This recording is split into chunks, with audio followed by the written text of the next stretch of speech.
Gondal Jetpur national highway પર જેતપુરના પીઠડિયાની ગોળાઈ પાસે મોડી રાત્રે કાર પલટી મારી હતી. કાર પલટી મારતા બે વ્યક્તિઓ ગંભીર રીતે ઇજાગ્રસ્ત થયા હતા. આ ઇજાગ્રસ્તોને જેતપુર સરકારી હોસ્પિટલ ખાતે ખસેડવામાં આવ્યા હતા. ઇજાગ્રસ્તોની હાલત ગંભીર હોય વધુ સારવાર અર્થે જૂનાગઢ રિફર કરવામાં આવ્યા હતા. હાલ ઉદ્યોગનગર પોલીસે હોસ્પિટલ પહોંચી વધુ તપાસ હાથ ધરી છે.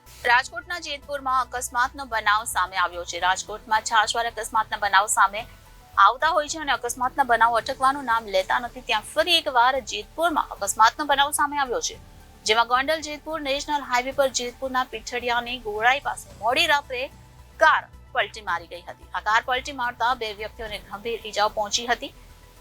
બે ગંભીર ઈજાગ્રસ્ત વ્યક્તિઓને જેતપુર સરકારી હોસ્પિટલ ખાતે સારવાર અર્થે ખસેડવામાં આવ્યા હતા અને ઈજાગ્રસ્તોની હાલત ગંભીર હોવાથી વધુ સારવાર અર્થે તેઓને જૂનાગઢ રિફર કરવામાં આવ્યા હતા.